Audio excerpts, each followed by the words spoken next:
Good afternoon. Can you all hear me? Okay. Well, first of all, welcome to all of you. It's such a pleasure to see these faces here today. And, celebrations are important. And we have a double whammy today. First of all, we are so lucky that we have Sandy Weiner, who is one of the few people left, actually, who knows the real story of how Brith Shalom became Brith Shalom. And that's the first part of what we're going to hear. The second part, when we finish here, we will go to the social hall, and we have a second celebration, and that is going to be one of our ladies who is turning 101.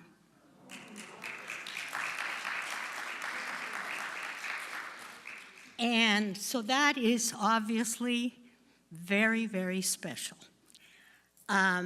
Okay. So I just want to take 1 minute to tell you that our next Hazak program for June is also going to be very, very interesting. It is Jews in Space. And it will be June 22nd, Sunday afternoon as usual, here. And you will be getting more information as the time gets closer. And it doesn't matter whether you're a member or non-member, please, please come. I have no doubt that you will not only enjoy it, but you will learn something, because the person that is giving this program has been working for NASA for like 30 plus years. He is absolutely fabulous. Okay, so I am not going to take your time and talk about Sandy Weiner. That would take quite a while, and I would rather let him tell you. So it is just such an honor for me to welcome Sandy Weiner.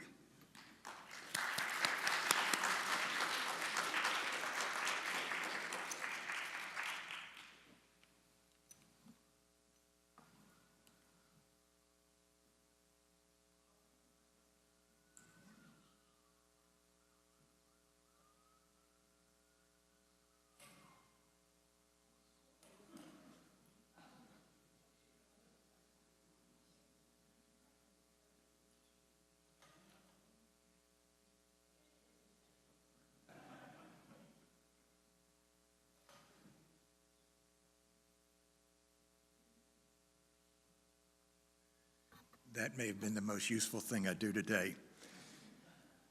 Jews in Space, is Mel Brooks speaking? Doesn't it sound like something that Mel Brooks would do? Okay, I'm going to ask if you have questions, hold on to them, because I don't want to ruin my train of thought. And she said why I'm invited to do this. The reason that I'm doing this is because of Betty Clark, because Leslie and I have known Betty for 40 or 50 years, one of the really sweet people that you have a chance to meet, and I could not say no to Betty, and we're all very, very lucky to have her as the head of our Hazak program. Okay, so I am largely speaking from memory, which at my age is very, very difficult. Much of what I know is remember from my Aunt Sandra and Uncle Leon, who were among the founders of the synagogue. We joined the synagogue in about 1975, and so we have about 50 years of personal history. A lot of the records of the synagogue are now at the Rice University archives for the South Texas Jewish Archives, I think is the right name. Okay, the synagogue was founded for two main reasons. First is the members wanted a smaller shul where the rabbi could know everyone and everyone could know the rabbi. It was, to some extent, a break-off from Beth Yeshurun, which at that time was very large. It's probably twice as large right now. The second reason is they wanted a Hebrew school in southwest Houston. At that time, all of the synagogues in Houston, other than Emmanuel, were in the Third Ward, which for those who are not from Houston, think generally Herman Park to the University of Houston. And the couples who were founding this all lived west of Main Street. So it was a hassle, and they were concerned about the traffic, getting the kids from school to Hebrew school. Little did they know what traffic really is. And they asked Beth Yeshurun, okay, I will try. Closer, okay. They asked Beth Yeshurun to do a satellite Hebrew school, and they said no. And the group of people who founded Brith Shalom decided to go ahead and found a new synagogue. Some of the founding families include Celia and Charles Gates. Charles was the first president of the synagogue. My Aunt Sandra and Uncle Leon Weiner, Mallory and Sam Robinson, Elaine and Sam Merwin, Rose and Ben Friedman, and the Sables, who's Sid Sable, and I forgot the name of his wife. From the very beginning, the synagogue was very democratic, lower D democratic, and everyone paid the same dues initially. That didn't last very long. I'm going to read to you from the current Constitution, but it's basically been the same from the beginning. The congregation shall provide religious services in Hebrew and religious education in the southwest area of Houston and adjacent suburbs. It shall foster individual and group religious activity within the conservative movement as an affiliate of the United Synagogues of Conservative Judaism, and it will encourage fellowship within the membership. The congregation will provide daily Sabbath and holiday services. The daily services were actually founded in the late 1990s when Rabbi Siegel was the rabbi. Within the spirit of American citizenship, which this was written in 1950s, so you knew they had to make clear that it's within American citizenship, the congregation will identify itself affirmatively with the local Jewish community, national Jewish needs, and the interest of the State of Israel. Provisions will be made to foster democratic procedures. Facilities of the congregation will be located in the southwest area of Houston or an adjacent suburb. Then to ensure a small and well-integrated organization, membership will be a maximum of 350 families. That was later changed to 500. For the purpose, a family is defined as a household that consists of at least two people, excluding any child 22 or older. Any household not included in the definition will be entitled to the privilege of membership, but will not be included in determining the level of membership. As I recall, Leon saying they were very optimistic about how the synagogue would grow, and that if it ever got to 350 members, they would help a new conservative synagogue to be formed. We got to 350 in the late 1980s, so it took a little over 30 years. And we did what any good organization would do. When we got to the limit, we raised the limit. The first service and the first facility of the synagogue was a rented home in the old Braeswood area. For those of you who are Houstonians for a long time, that means it's behind the Shamrock Hotel. For those who are not here for a long time, it's behind the Texas A&M building at the southwest corner of Main Street and Holcomb. I remember going to the first service because I had two sets of aunts and uncles who were founders, although my parents were not members. And I was about 9 years old, and the two things I remember was the Oneg Shabbat was held outside, so it couldn't have been in the summer. And the neighbor next door, who was not really kind toward the idea of a synagogue being next door to her, decided to water her plants along the fence, and it accidentally, water got on some of the members. But the other more important thing I remember is they were really great brownies. The first building of the synagogue was what's been called the shack by the tracks. If you're heading toward Stella Link from the shul, right before you get to the tracks, there's a building on the just to the right. It was a almost one-room building, and it was the first home, and it had a few classrooms. The problem was when a train went by, you had to stop services so that you could still hear. The synagogue moved to the current Bel Air location in 1972. It was a former Baptist church. The bema was on the north wall instead of the east wall. And there are pictures. If you go in the social hall through this door, you will see to your left pictures of the old sanctuary and the new sanctuary. And you'll note that it was like this above the bema, which was for a crucifix, which was no longer needed. The synagogue was dedicated. I think they'd had to do some renovation in 1962 or 63. The parochet, the beautiful covering that you see here, was sewn together by members of the sisterhood, and as the story is that they were still sewing until just a few minutes before it had to be installed.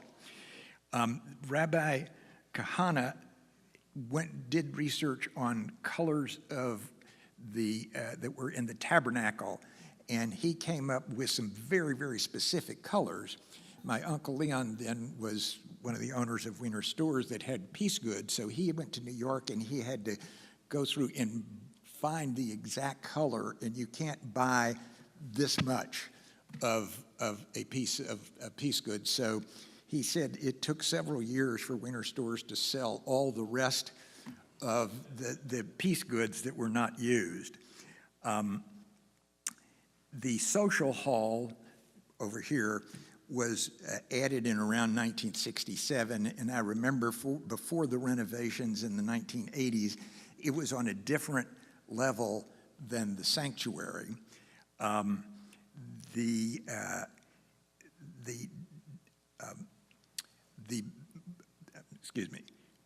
In 1986-87, we tore down the sanctuary and the offices, and we created what was the multi-purpose room behind us, this sanctuary, the foyer, and the office wing. And it happened, I was president of the synagogue when we decided to do that, and I ended up being the chair of the fundraising committee. And my co-chair was Sam Robinson, who was one of the founding members. For those of you who knew Sam, he was this big burly fellow who was as sweet as you can be. And he said, it's a mitzvah to build a synagogue or build a sanctuary in your life, and he was now getting the second time to do that. Unlike what we were told by some of the professional fundraisers, that when you top gift, you know what the rest of the campaign would be because the top gift has to be 12% of the total fundraising. That did not happen. There were a few gifts of $60,000, but a lot of us who were pretty young at the time committed to a 5-year payout for $30,000, and we raised $1.6 million to do it. We were told by some of the older folks that we were absolutely crazy because the most the synagogue had raised was $400,000. We later replaced the school wing in the 1990s. So there's no portion of this building that was here when the synagogue moved in. Mort Levy was the architect. I don't remember who the builder was, but Mort designed this, and the skylight over the ark was designed depending on when Yom Kippur occurred, but if it occurred at a certain point in time, the sun went down when we were in the Elah service. And I think Mort did a fabulous job. One other person to mention is Jack Turk. Until at least the school wing, there was no square foot in this building in which he was not involved. He's a real estate developer, and a real estate developer would be somewhat akin to the producer of a movie, and it's the person who makes it all happen. And most of this building would not happen without him. And then now we're welcoming a new remodeling that will occur hopefully within the next couple of years. So now to the topic of rabbis. And again, any date that I give you is approximate because I don't have records in front of me, and there are very few people sitting here who know what the right number is. First rabbi was Rabbi Samuel Skolnick, who had been the assistant rabbi at Beth Yeshurun.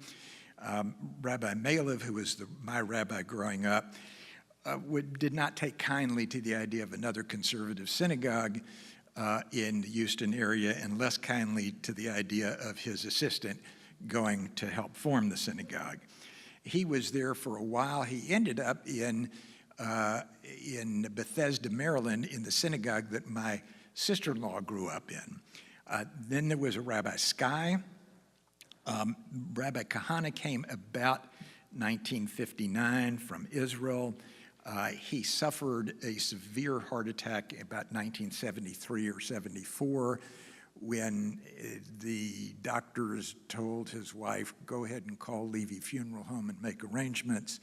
But he pulled through, but he could no longer be a senior rabbi of a synagogue. Rabbi Kahana, in addition to many other wonderful things, was very active in the civil rights movement. He marched in Alabama with Martin Luther King, with a group of conservative rabbis who decided, as Rabbi Heschel of the seminary said, we're praying with our feet. And he was far ahead of the game in terms of involvement in these activities. After he no longer was able to serve, Herb Yoskowitz was our rabbi from approximately 1975 to 1982. Shaul Osadchi, 1983 to sometime in the late 1990s. Howard Siegel from approximately 2000 to 2004. Rabbi Danny Hurwitz was an interim rabbi. He would just move back to Houston because his wife was taking over her family pecan business. And so he was available to us, but we couldn't hire him permanently. That was the rules of the seminary, that an interim rabbi can only be an interim rabbi. And he did a great job of stabilizing the synagogue after what had been some unfortunate rifts when a rabbi here or a rabbi there was not renewed. Then in 2005, Rabbi Renan Teller, our current rabbi, came. Then in cantors, for a long time, the cantor was Sam Urbach, who was not a professional cantor. He owned a furniture store, but he spent a lot of time studying Hazanut in order to do this. When we joined, Stuart Wallace, who is now writing operas, and his dad, Sid Wallace, who was an oncologist, were serving as volunteer cantors. That family suffered from excessive amounts of ability and multi-talents, beautiful voices, etc. Then there was Rabbi Irving Halpern, who was here for, I think, a couple of years. David Propus came to the synagogue in 1983 and stayed until sometime in the late 1990s. His father was a cantor, so he learned at the foot of his father, and he was actually in Houston working in the IT world, and I think had lost his job and he went to see Cantor Wagner, who was then the cantor at Beth Yeshurun, because I'm sure his father said, go see my friend George Wagner. And it so happened that we were looking for a cantor and had reached out to Cantor Wagner, said, do you know of anyone? So that's how that shidduch was made. Then Cantor Stephen Berkey was here from the late 1990s to about 2003, followed by Renee Waghalter, who is now the spiritual leader of Congregation Beth El in Fort Bend County. Then Lance Rhodes was here, I think, for 4 years. Then Mark Levine came approximately 2007 and is unfortunately leaving us in June of 2026. And then David Crone, who is our high holiday Hazen, who, like David Propus, was not formally trained other than by his father. I would say to you, for me, and I think for many others, this is the golden age of Brith Shalom, with Rabbi Teller and Cantor Levine. For me, it's hard to find a better combination, and I hope everyone is as happy as I am with our current leaders. We also have a tradition of talented lay leaders. Large parts of the service, particularly on Saturday morning, are led by people who are very knowledgeable and have voices obviously better than mine. And that's been made easier for the shul to function. Past presidents, I won't go through the whole list. If you want to go to the conference room in the office wing, you will see all the pictures. Some of us looked real young then. The first president was Charles Gates, who actually was the youngest person to become president at the age of 35. The second president was Sam Robinson. The third president was my Uncle Leon. I'm going to fast forward to my Aunt Sandra, who was president around 1977 to 1978. She was the first woman to be president of a synagogue in Houston, went on to be the first woman to chair the annual fundraising for the Federation, chair of the Federation, etc. I came along in 1983 and 84. I was 36 years old, so I was the second youngest person. At the time, we had 4 children, 2 of whom were less than 6 months old.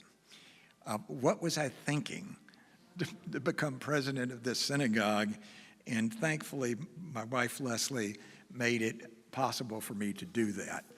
I would not suggest to anyone with 2 children under the age of 6 months becoming a synagogue president. I turn now to the stained glass windows. If you will, again, go look at that picture of what they look like in the old sanctuary. They were made by a dentist who was a professor at the UT Dental School, who, as legend has it, was not a religious person, happened to attend a service at Brith Shalom in 1968 and suddenly was inspired. He liked to do stained glass, so he worked with Rabbi Kahana to create the stained glass windows. If you look at the one for Benjamin, you'll notice that the yud is missing. And the yud is missing because they didn't want to put the yud there until we had peace in Israel. When we created the new sanctuary, they determined it was impossible to dismantle the old stained glass windows and install them here. So we had to create new stained glass windows. And again, these are the 12 tribes, the 12 sons of Jacob. At that time, they didn't have one for the daughter. We also have a needlepoint depiction of the 12 tribes here that was done by a group of people headed by Joyce Gilbert. I'm going to end with the new Torah, Year of the Torah, 2009. The synagogue decided to have a newly written Torah just for us. All the rest of the Torahs were purchased in the used Torah market, and there is a very large used Torah market.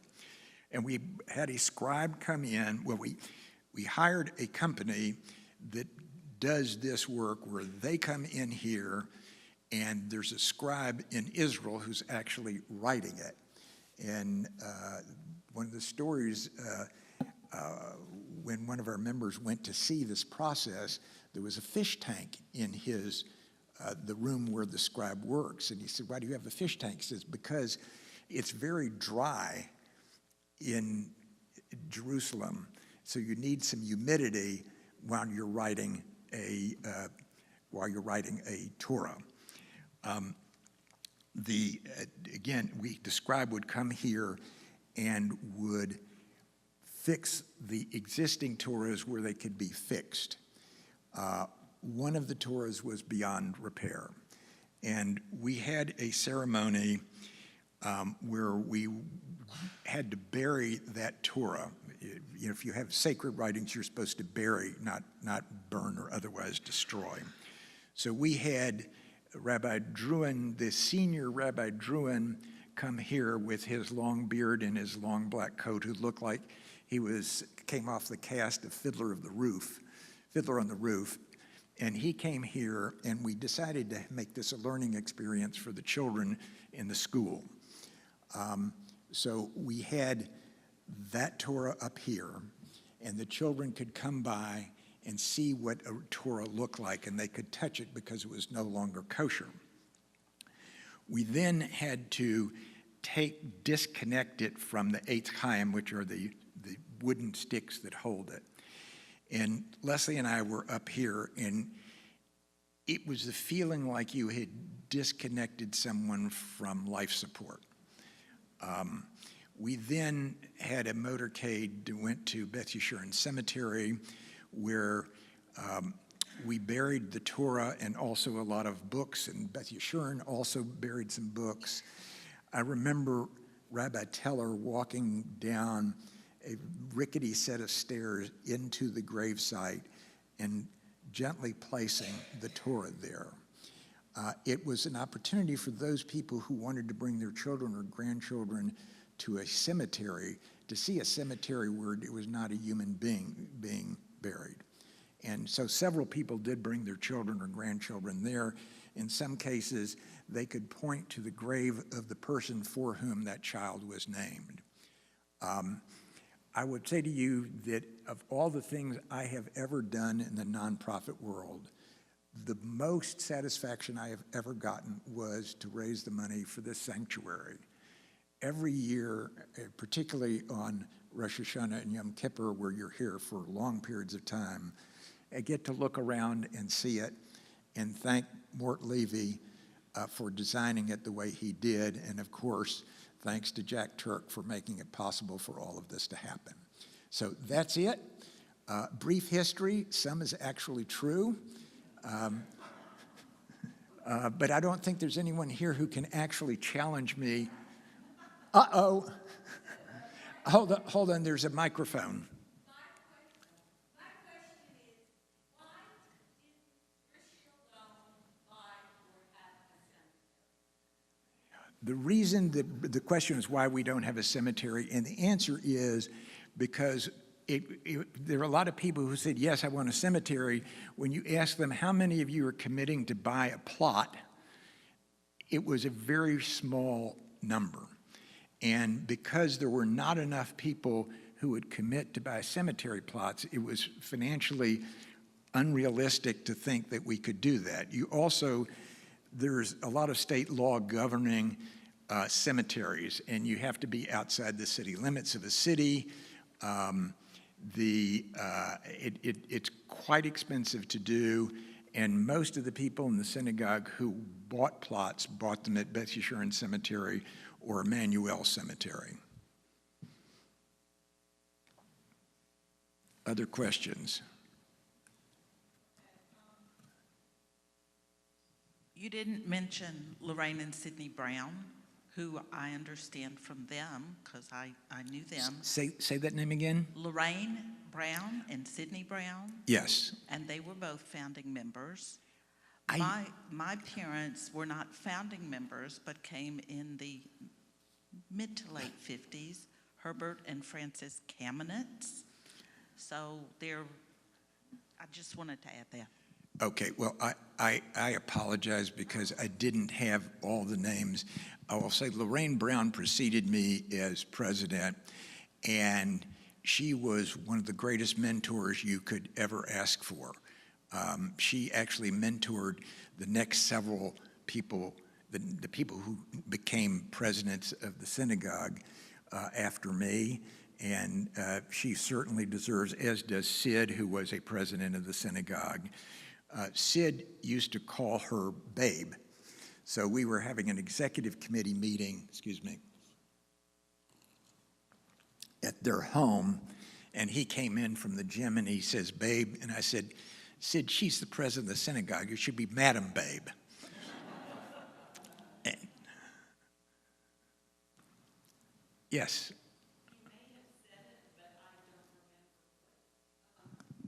What year was the synagogue founded? It was founded in 1955.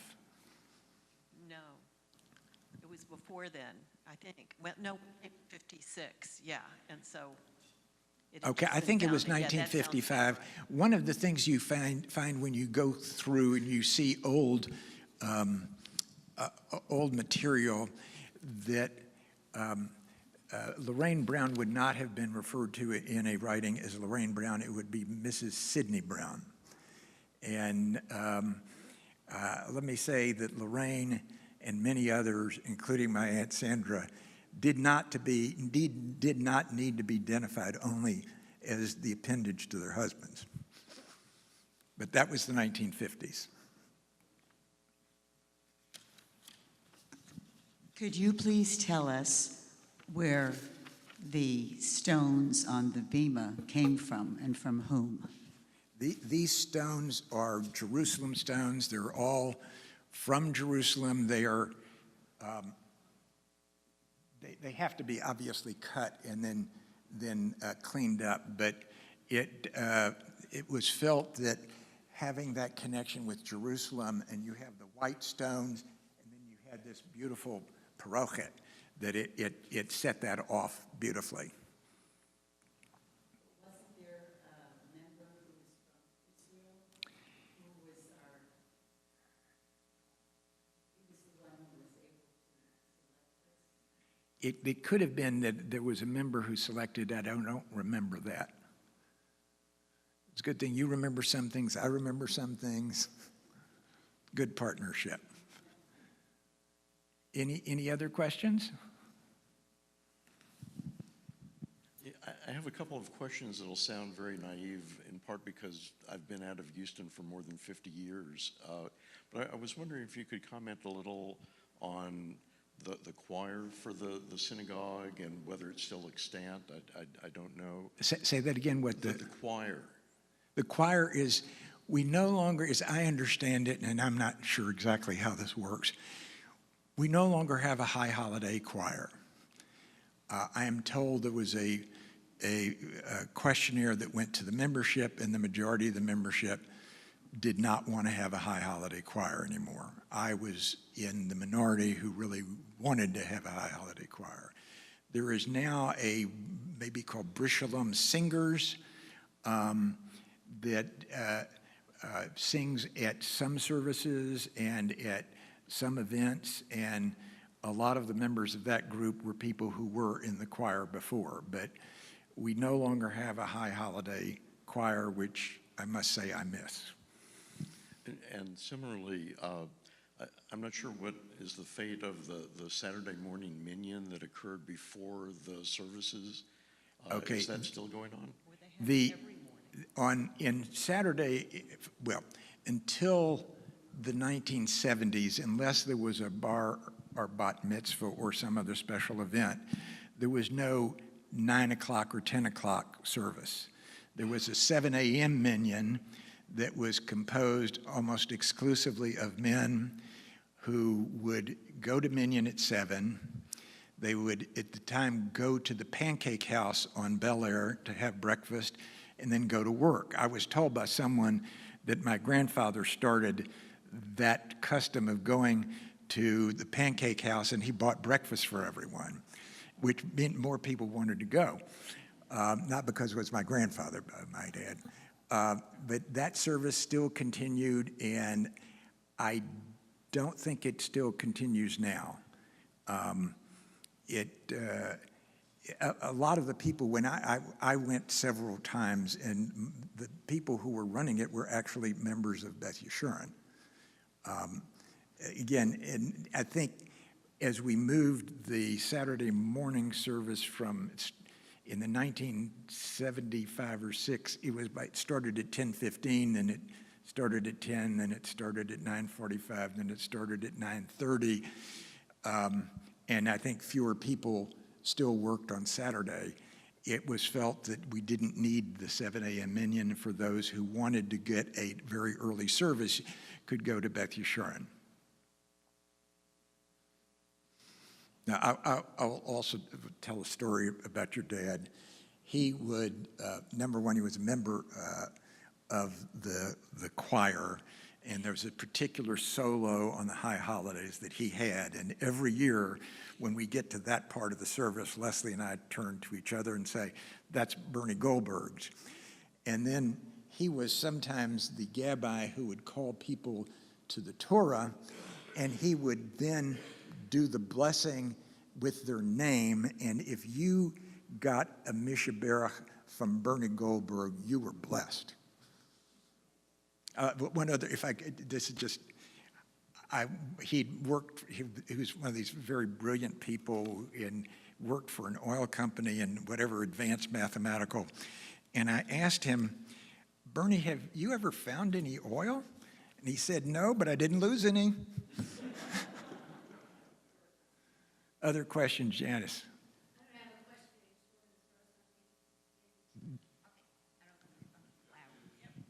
Yeah, you don't, because you Okay. probably don't have the same hearing aids I do. Oh, okay. When my mom passed away and we started going to the 7 o'clock minyan, I just think we have to throw out Mr. Flanz's name, who Yes, ran it. okay. And we used to have breakfast here, not in a pancake house.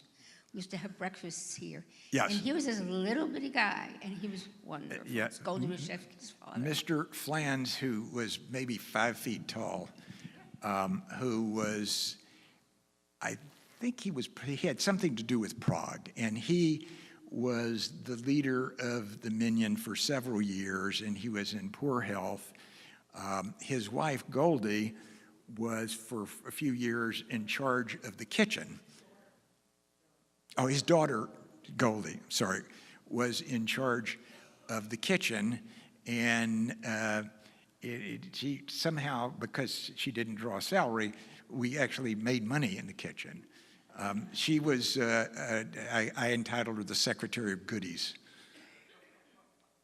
But Mr. Flans, unfortunately, the following is a bizarre incident that looks like it came from a Woody Allen movie, but it was 7 a.m. service. It was in that room at the time, and he fainted.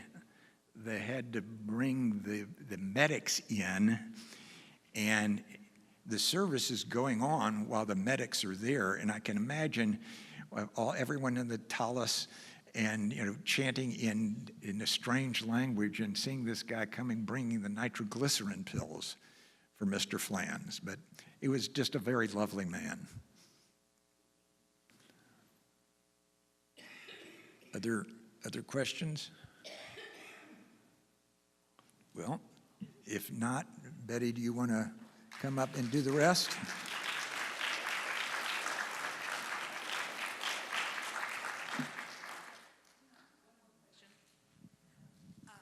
Why did they hire, Bring it closer to you.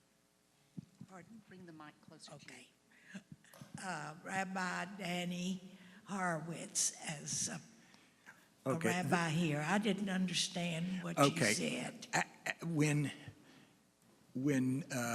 Rabbi Siegel left, which was not under the greatest of circumstances in terms of relationships, there were people who were very unhappy that he left. or was not renewed. His contract wasn't renewed. And the synagogue, had needed some uplift. And because Rabbi Danny happened to be in Houston, it was an opportunity to stabilize the synagogue. And he did a wonderful job of stabilizing it so that when Rabbi Teller came in, it was easier for him to build on what was done. But again, it was the circumstance that Rabbi Danny, an experienced, mature conservative rabbi, was in town and was willing to do it for 1 year.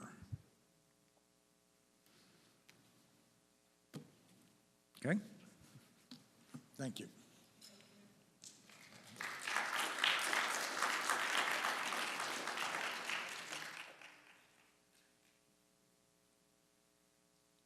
Needless to say, it's a hard act to follow. Thank you so much, Sandy.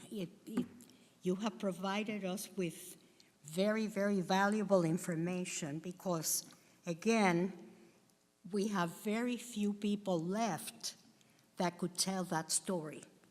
So we are very, very thankful for that. Thank you.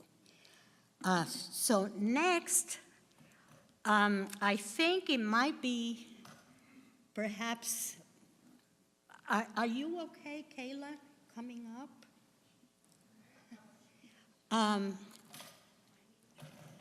So we are going to have a short celebration for Dolores Clixton, who the 27th of this month is turning 101 years old.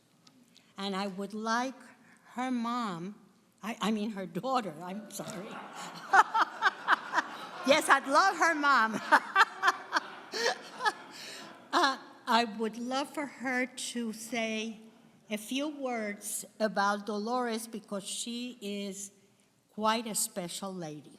And then when we finish here, we have a special cake in the social hall with some other goodies, and would love for you all to come and help us celebrate together, okay? So wait until we hear her. Yeah, don't leave. I thought about this for many days and kept changing what I was going to say. I can tell you when I was a kid, well, even now, all my friends want my mother. Where? Speak into the phone. Okay. Can you hear me now? Okay. When I was a kid, all my friends wanted my mother to be their mother. She just was one of the kindest, most outgoing people I've ever known, warm-hearted, but also it was like anybody could talk to her. Maybe they couldn't talk to their mother, but they could talk to my mother. She's always been there no matter what. I mean, she's 101, and we have great political conversations on a daily basis. She's extremely intelligent. She even skipped 2 years of school because she was so intelligent. Like I said, she was a great mom. She was president of Hadassah for 8 years. What else? I mean, I don't know what to say. I'm sorry? Oh, yes. She has worked probably most of my life. I mean, I don't ever remember her not working, but like one of her first jobs was for an encyclopedia, World Encyclopedias. I forget what they call it. I don't think they're around anymore. And within a very short time, they wanted her to take, she was selling, and they wanted to take her, an office job, more like a manager or whatever, but she wouldn't do it because she said, no, I have to be home for my children. And that was like an 8-to-5 job. So even though, she was getting a raise and all of that stuff, she said, no, I want to be able to be home from and most of my life she has worked. but she does surveys for pharmaceutical companies, and so a lot of what she does is with doctors. And so my friends, if anything is wrong with them, they call me and say, ask your mother, does she know a good podiatrist? Does she know a good this or that doctor? Because they know that she knows so many doctors from working with them. And I don't know, I can't say, like I said, she's been a great mom. And it's just interesting to me because, like I said, I don't know a lot of kids growing up who could talk politics and just anything they wanted. And she and my father, I mean, we were always very open.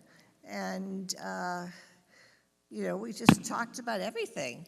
And in a lot of families, I know they don't do that. The children don't want to let their parents know. But we've just had a very close relationship. And I guess that's pretty much it. I don't know what else to say. But yeah, it's amazing, 101 years. Yeah.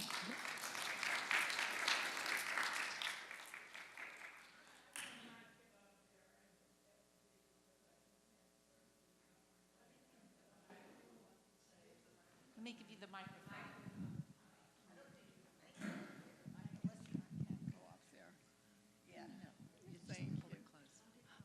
I just feel honored to be honored, and I want to thank Betty for remembering that it was my birthday. Not only that, but I'm honored and happy and lucky to have reached this age of 101, and I wish that for all of you with good health. Good health is very important.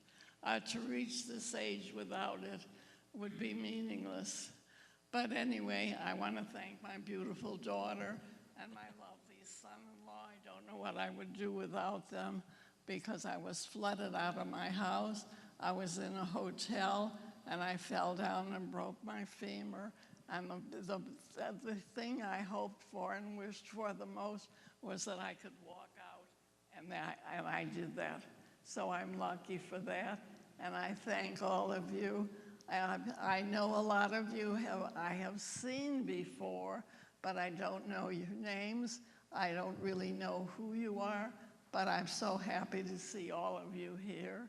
And as I said, good health to all of you.